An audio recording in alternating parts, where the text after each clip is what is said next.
É isso, gente. Então vamos para a nossa apostila. É um capítulo muito lindo. Vocês todos muito bem-vindos, os que chegaram agora há pouco.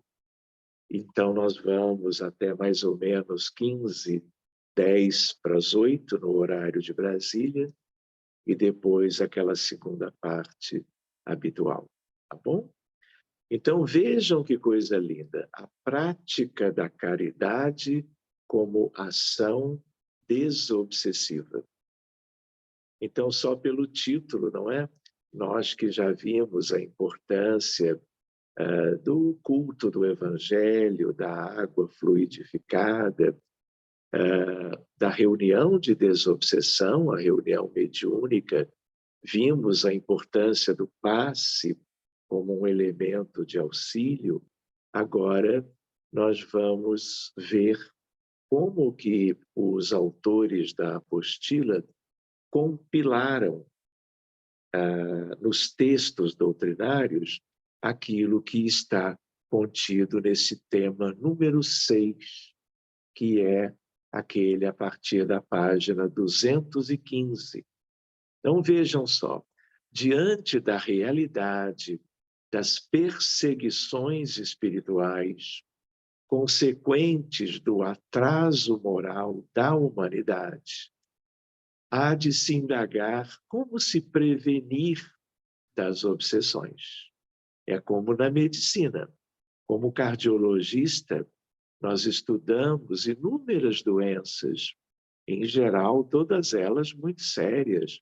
A febre reumática, a doença coronária, a hipertensão arterial. Estudamos muito durante décadas no sentido de cuidarmos dos pacientes enfermos com esses diagnósticos. Mas, ao longo do tempo, os médicos dessa especialidade, é igual para todas as outras, trabalham a prevenção, porque, do contrário, nós estaríamos vendo o tempo passar e doentes se multiplicando no mundo inteiro. E haveria, então, como já é mais ou menos assim, um trabalho ininterrupto, inesgotável, não é? Buscando auxiliar os enfermos. Então, existe uma cardiologia preventiva para que tenhamos menos casos e também para que os casos que temos sejam casos mais amenos, mais leves, de mais fácil tratamento e recuperação. Aqui é a mesma coisa. Então, no primeiro parágrafo, a ideia da prevenção. Então, vamos lá. A obsessão para se instalar depende da sintonia entre perseguido e perseguidor. Reparem, não é? Como a palavra obsessão está aqui ligada a algo muito delicado da condição humana. Não é? É uma ciência que procura conhecer as dificuldades dos perseguidos, tanto quanto aquelas daqueles que atuam como que visando o prejuízo alheio em geral, mas não só de encarnados. É dessa comunhão de pensamentos que se deve afastar. Para tanto, somente a elevação dos sentimentos e dos pensamentos criará a devida proteção contra as investidas dos obsessores. Aqui uma curiosidade, uma lembrança. Nós, quando atendemos nas reuniões mediúnicas presenciais ou à distância, casos de pessoas doentes, crianças ou adultos, com os mais variados problemas médicos, nós encontramos espíritos perseguidores. Mas vale a lembrança que a grande maioria, se eu pudesse brincar com uma estatística, 90% daquilo que resulta em problemas médicos na área dos transtornos mentais ou das doenças orgânicas devem-se a fenômenos, às vezes, complexos de obsessões que tiveram início em vidas passadas. O doente encarnado hoje, doente mesmo, seja o diagnóstico que for. E quando nós abrimos, em geral, quase que sempre, os médiums percebem pela vidência, e depois entramos nos contextos para recebermos aqueles envolvidos em tudo isto, esses aspectos aconteceram numa encarnação anterior, muitas vezes a última, mas às vezes uma que outra muito remotas da história espiritual de cada um. Então, quando nós pensamos agora na prevenção e na importância do que vamos ver, nós estamos muito mais trabalhando a prevenção para não piorarmos as coisas, não agravarmos os nossos padecimentos e também, claro, fazendo como devemos fazer, nós então estaríamos evitando processos doentios e, portanto, sofrimento para o restante da encarnação atual, mas muito também para as vidas futuras. Então, essa profilaxia, ela precisa ser valorizada. Ao mesmo tempo, nós somos convidados pela melhora da nossa condição moral pessoal a não sofrermos tanto, mesmo sabendo que esses processos aconteceram em vidas passadas, mas ao mesmo tempo fazendo de modo apropriado, amenizando as consequências e fazendo uma grande e importante profilaxia para não adoecermos da mesma maneira como hoje, no nosso amanhã. Então, vejamos, para tanto, somente a elevação dos sentimentos e dos pensamentos criará a devida proteção contra as investidas dos obsessores. Nesse contexto, surge a prática do bem, pela vivência da caridade, que se constitui na mais eficaz ação preventiva das obsessões. É claro que aqui não é que nós devamos fazer o bem apenas para estarmos mais protegidos destas investidas dos espíritos com mais dificuldades. A ideia qual é? É porque isto é importante para os obsidiados do presente. Mas, no fundo, esse fazer o bem, na verdade, é um convite para o aperfeiçoamento moral de qualquer um, independentemente de estarem às voltas com um sofrimento qualquer por ocasião, por consequência de uma investida das trevas gerada por alguém na vida atual, por alguns desencarnados, às vezes até por encarnados, mas muito naquilo que se prende ao passado de cada um de nós. E aí, em O Evangelho segundo o Espiritismo, que é o terceiro livro da série cronologicamente escrita por Allan Kardec, temos caridade e humildade, tal o único caminho da salvação. Egoísmo e orgulho, tal o da perdição. Este princípio se acha formulado em termos precisos nas seguintes palavras: amarás a Deus de toda a tua alma e a teu próximo como a ti mesmo. Toda a lei e os profetas se acham contidos nestes 2 mandamentos. É como se, nesta frase, nós tivéssemos a síntese de tudo aquilo que nós devêssemos compreender e devêssemos nos empenhar de cumprirmos. E, para que não haja equívoco sobre a interpretação do amor de Deus e do próximo, acrescenta: e aqui está o 2º mandamento, que é semelhante ao primeiro.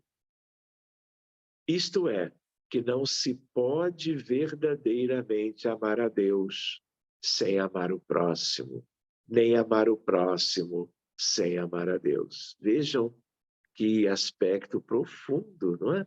Que ensejaria algumas reflexões, mas não é o nosso escopo hoje. Logo, tudo que se faça contra o próximo é o mesmo que fazê-lo contra Deus. E quando nós fazemos a leitura, tudo que se faça contra o próximo, tanto no sentido, eu complementaria, em termos de ações negativas, equivocadas, como também aquilo que tem a ver com a indiferença, em termos de não fazermos o bem. Não é apenas não fazermos contra o próximo, é não fazermos nada e não ajudarmos. Fica a reflexão também. Seguindo adiante, logo, tudo que se faça contra o próximo é o mesmo que fazê-lo contra Deus. Às vezes nós não nos lembramos disso. E isso nos dá uma importância para essas questões. Não podendo amar a Deus sem praticar a caridade para com o próximo, todos os deveres do homem se encontram resumidos nesta máxima: fora da caridade não há salvação. Essa é uma frase que traz uma outra do catolicismo. Fora da igreja não há salvação. E aí, de propósito, a espiritualidade e Kardec reformulam esta indicação, trabalhando com a importância da caridade para o nosso despertar para o bem. Vemos, assim, que a prática da caridade é veículo para o crescimento espiritual. Pela caridade, o indivíduo vence o orgulho e o egoísmo, que retardam o progresso, estabelecem conflitos entre os indivíduos e povos, fazendo-se com que se cerre os olhos às necessidades alheias. Então, meus amigos, é um conteúdo, não é, que é sempre bem-vindo para nós. Não é?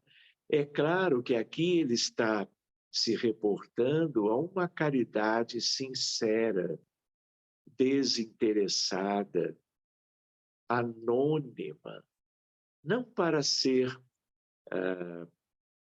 objeto de promoção de pessoas ou instituições.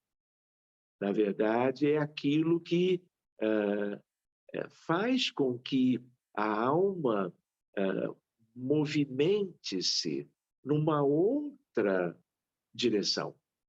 Já não mais como o conhecimento, que se amplia em todas as direções, mas que nos permite algo valioso em termos da ciência universal, que é a evolução em horizontalidade. A caridade não. A caridade significa ascese, elevação, desde que caridade nesse sentido, né? Que é o único sentido que importa. E aí se nós não nos iludirmos, esse movimento da alma, do coração, dos espíritos, isso significa como que a verticalização. E, portanto, outro tipo de aperfeiçoamento moral, o mais importante de todos. Porque o da horizontalidade é de mais fácil aquisição, o outro nem tanto. Vamos adiante. Engloba tudo que se possa fazer a outrem em forma de bondade e amor. Vai desde o ato de socorrer a fome, agasalhar o desabrigado e outros gestos materiais, passa pelo esclarecimento intelectual e espiritual de elevado poder libertador e se completa com renúncia de si em favor do próximo. Por vezes, ainda se despontam aqueles que creem que a caridade é ato de quem oferece esmola. Allan Kardec demonstra que é muito mais. Qual o verdadeiro sentido da palavra caridade, tal como Jesus a entendia? E essa é uma frase lapidar para nós guardarmos e sabermos repetir para nós mesmos, né, todos os dias. Benevolência para com todos, indulgência para com as imperfeições dos outros, perdão das ofensas. Adriana, cuidado, microfone. Aí ele segue. Caridade, assim definida, vai muito além da oferta de recursos materiais para alcançar as relações interpessoais, de cunho familiar, de trabalho, de sociedade de um modo geral, para a perfeita apreensão do sentido mais elevado da resposta acima. Cumpre analisar benevolência, indulgência e perdão das ofensas na visão dos espíritos superiores. E como nós somos aprendizes ainda de tudo isto, temos algumas ideias, mas ainda temos muitas dificuldades de colocarmos isso tudo em prática. Então, vejam que coisa curiosa, nós estamos numa apostila estudando a questão da mediunidade, do ponto de vista teórico e, às vezes, no exercício prático. Mas vejam que coisa extraordinária, mais uma vez, os bons espíritos, através dos textos espíritas, estão nos convidando a questões morais. Então, reparem a integração do exercício da mediunidade, do desenvolvimento da sensibilidade mediúnica, das tarefas espíritas, sem perdermos de vista o essencial, que é o amadurecimento de qualquer um. Pois bem, item 1, benevolência. Entende-se por benevolência toda disposição favorável com o próximo. A cordialidade, a tolerância, a benignidade são seus consentâneos. Benévolo é o que demonstra afeto, amizade, fraternidade, respeito. Não é bom, não é lindo nós podermos ler estas coisas e lembrarmos das nossas imperfeições, lembrarmos de aquilo que nós apresentamos aos outros no dia a dia, em casa, no trabalho, na rua, onde seja. Emmanuel pondera a respeito. A caridade é sublime em todos os aspectos sob os quais se nos revele e em circunstância alguma devemos esquecer a abnegação admirável daqueles que distribuem pão e agasalho, remédio e socorro para o corpo, aprendendo a solidariedade e ensinando-a. Aliás, sendo encarnados e desencarnados, porque importa isso ser promovido por qualquer um em qualquer lado da vida humana no planeta. O aviso do instrutor divino nas anotações de Lucas significa: dai esmola de vossa vida íntima. Ajudai por vós mesmos, espalhai alegria e bom ânimo, oportunidade de crescimento e elevação com os vossos semelhantes. Sede irmãos dedicados ao próximo, porque em verdade o amor que se irradia em bênçãos de felicidade e trabalho, paz e confiança é sempre a dádiva maior de todas. Estamos aqui com Emmanuel, no livro Fonte Viva. Pela interpretação de Emmanuel, benévolo é o que distribui o sustento ao corpo, no aprendizado e no ensino da solidariedade, mas é também o que distribui alegria, bom ânimo, esperança em benefício do próximo. Muitas vezes é um sorriso, é um cumprimento. Existem inúmeras formas de estarmos sensíveis a tudo que nos ocorra no dia a dia, nos relacionamentos interpessoais, todos, de sermos melhores hoje do que éramos ontem e crescermos um pouquinho cada dia na tal ascese, né, que se faz de degraus. E cada degrau de cumprimento das sugestões divinas a nosso benefício, sugestões essas que nos foram trazidas pelos missionários da luz e da verdade. Item 2, indulgência. Indulgência é a capacidade de ser tolerante com as ações ou imperfeições dos outros. É agir com bondade, fraternidade, solidariedade e misericórdia nos relacionamentos pessoais. Muito bem. No livro Pão Nosso consta as seguintes observações: sejamos compreensivos para com os ignorantes, vigilantes para com os transviados na maldade e nas trevas, pacientes para com os enfermiços, serenos para com os irritados e, sobretudo, manifestemos a bondade para com todos aqueles que o Mestre nos confiou para os ensinamentos de cada dia. Busquemos o amor fraterno, espontâneo, ardente e puro.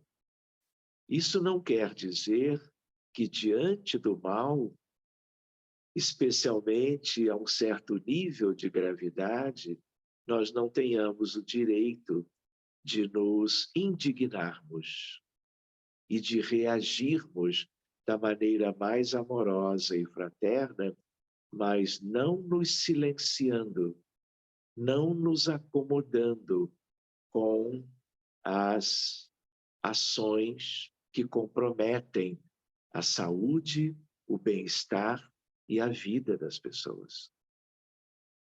A caridade celeste não somente espalha benefícios, irradia também a luz divina. É como se cada gesto funcionasse como que o resultado de uma reflexão, de um espelho que somos nós, que, uma vez algo luminoso da espiritualidade maior, reflita-se em nós, a benefício de quem quer que seja. Portanto, indulgência é entendimento, compreensão, é colocar-se no lugar do outro para procurar compreender suas ações e deslizes. A indulgência não prescreve a conivência com os erros alheios. Parecia que eu estava adivinhando o que viria depois, mas determina que possamos auxiliar o próximo a se corrigir, sabendo que o mal é um estado transitório. Muito bem, então nós vimos indulgência e vimos benevolência. E agora vamos para o item 3, o perdão. Quantas vezes Jesus se referiu a este aspecto, não é? E numa forma mais contundente, ele se referia a que perdoássemos não apenas 7, mas 70 vezes, 7 vezes. Então, vamos ver o que a apostila nos ensina sobre isto. Perdoar é esquecer as ofensas de forma incondicional. Desculpar é uma coisa, perdoar é diferente, não é? No livro Pensamento e Vida, aliás, é um livro monumental de Emmanuel. Ele afirma: o perdão será sempre profilaxia segura, garantindo onde estiver saúde e paz, renovação e segurança.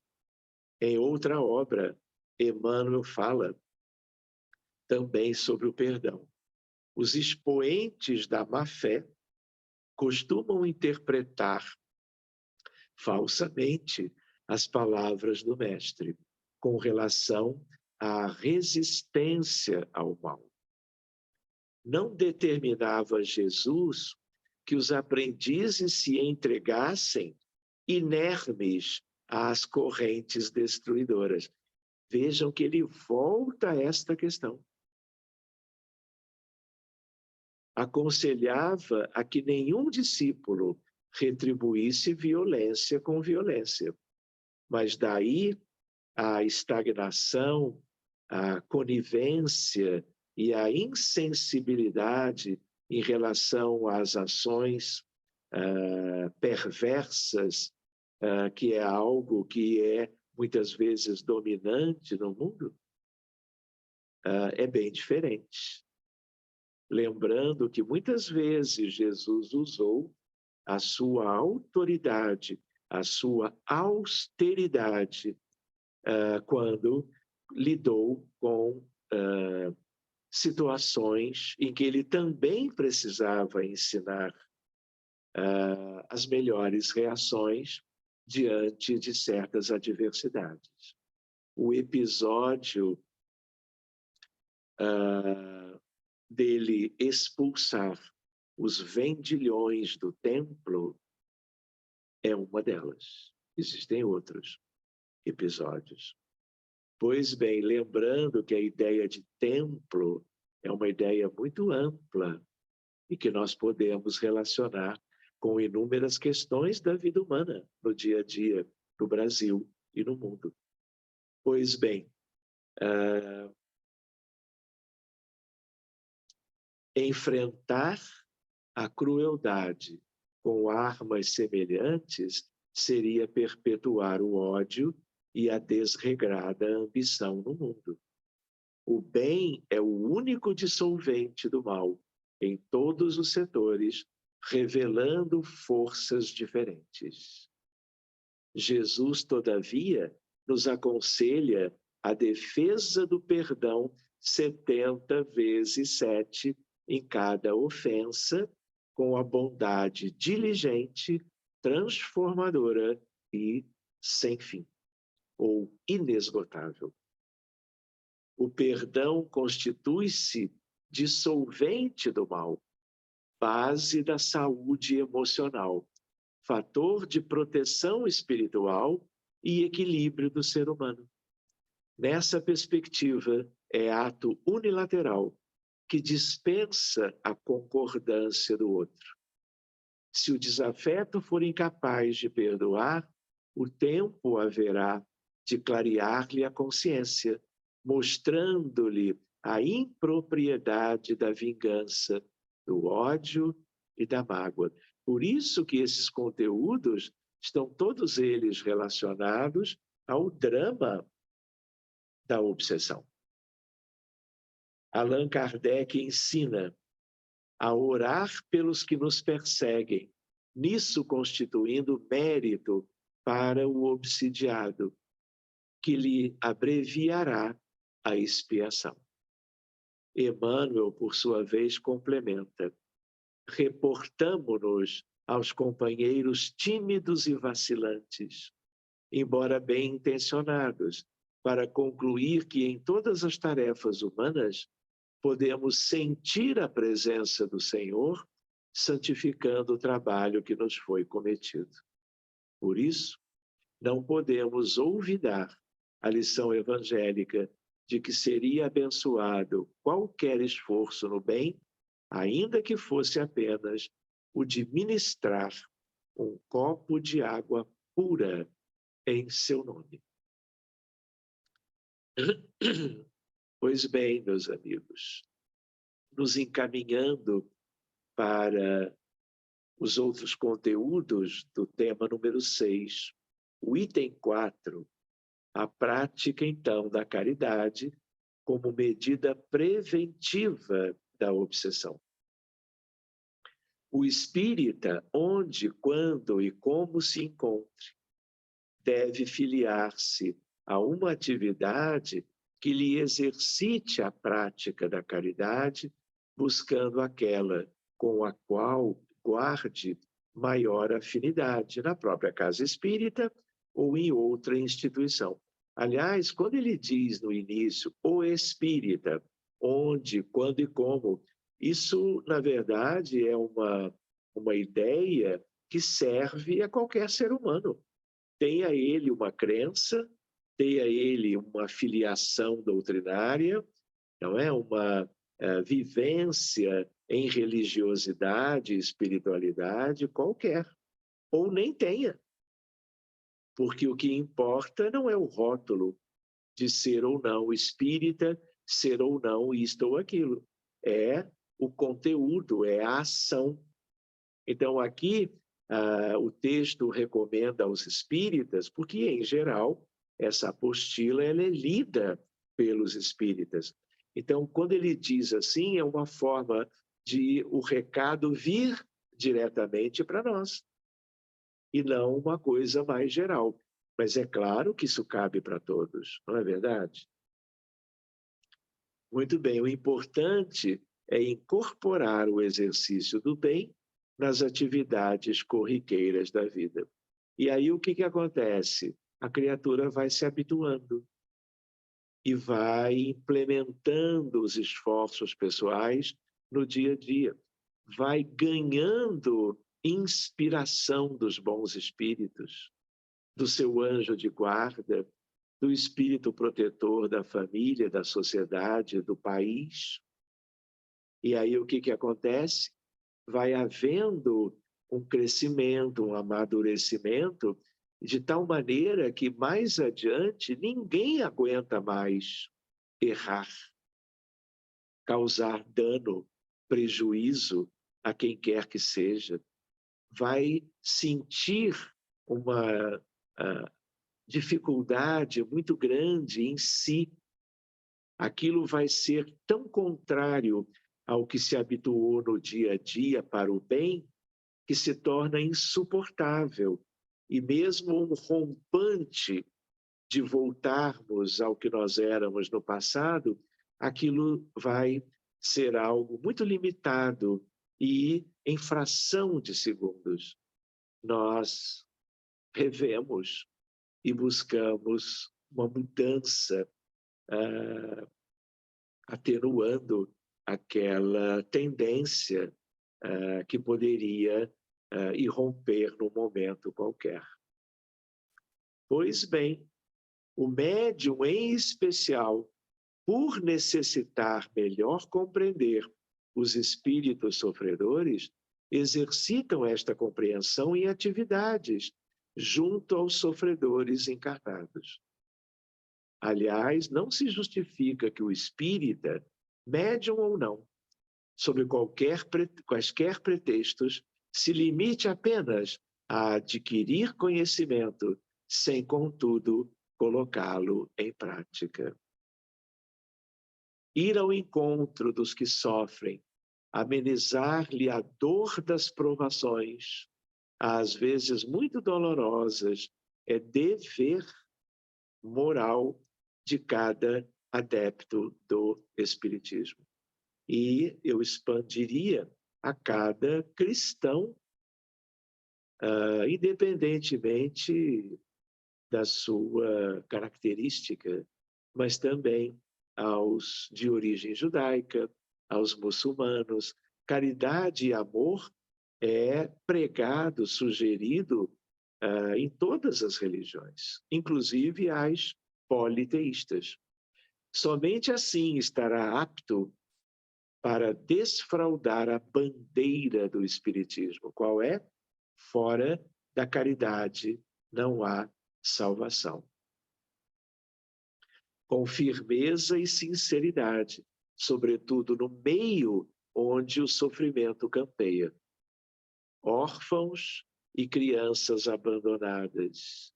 Vocês não fazem ideia do que nós temos no Brasil.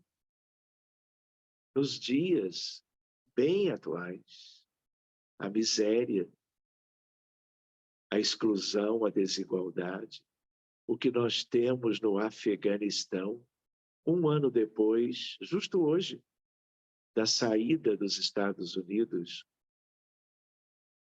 a miséria de lá, a miséria do Iêmen, da Síria, de inúmeros países africanos, da Nicarágua, de Honduras, de El Salvador, do Haiti.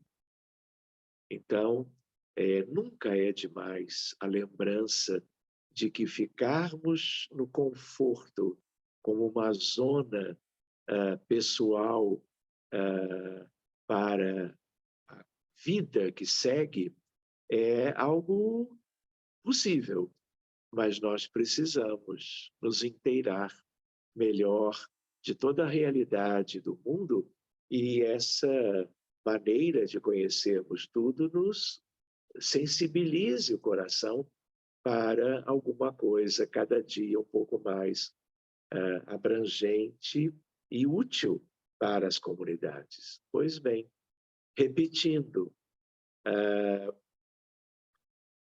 fora da caridade não há salvação. Com firmeza e sinceridade, sobretudo no meio onde o sofrimento campeia. Órfãos e crianças abandonadas, jovens transviados, outro elemento altamente preocupante, por uma série de razões sociais, etc.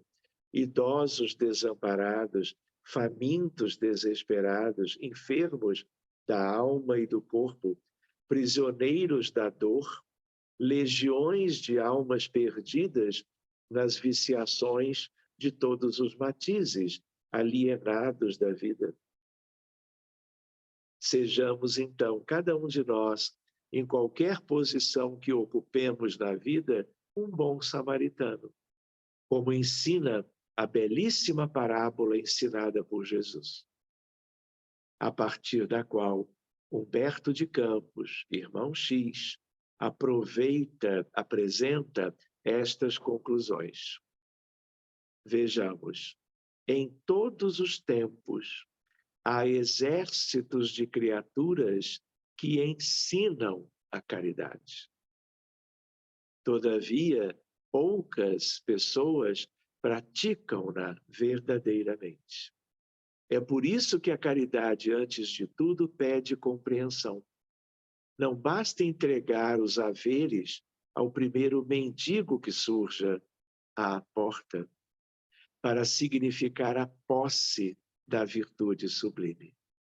É preciso entender-lhe a necessidade e ampará-lo com amor. Desembaraçar-se dos aflitos, oferecendo-lhes o supérfluo, é livrar-se dos necessitados, de maneira elegante, com absoluta ausência de iluminação espiritual. A caridade é muito maior que a esmola. Ser caridoso é ser profundamente humano, e aquele que nega entendimento ao próximo pode inverter consideráveis fortunas no campo da assistência social. Pode transformar-se em benfeitor dos famintos, mas terá que iniciar, na primeira oportunidade, o aprendizado do amor cristão para ser efetivamente útil. Então, eu me lembro, não é? De quando nós estávamos hoje começando, não é? Quanta gratidão nós podemos, como que, exercer dentro de nós por sermos espíritas, podemos nos reunir para os estudos da mediunidade e quando trabalhamos a questão desse problema tão grave, como já foi dito antes, o maior flagelo da humanidade, estudarmos estes aspectos relacionados à evolução moral. A nossa, que é a que mais nos importa. Pois bem, vejam só. Então, nós chegamos até a página 219 e concluímos a etapa número 6. Então, até ideia contrária, na semana que vem, nós estaremos seguindo adiante e vendo coisas interessantes também. Então, meus amigos, nós podemos interromper agora a nossa gravação e o nosso estudo.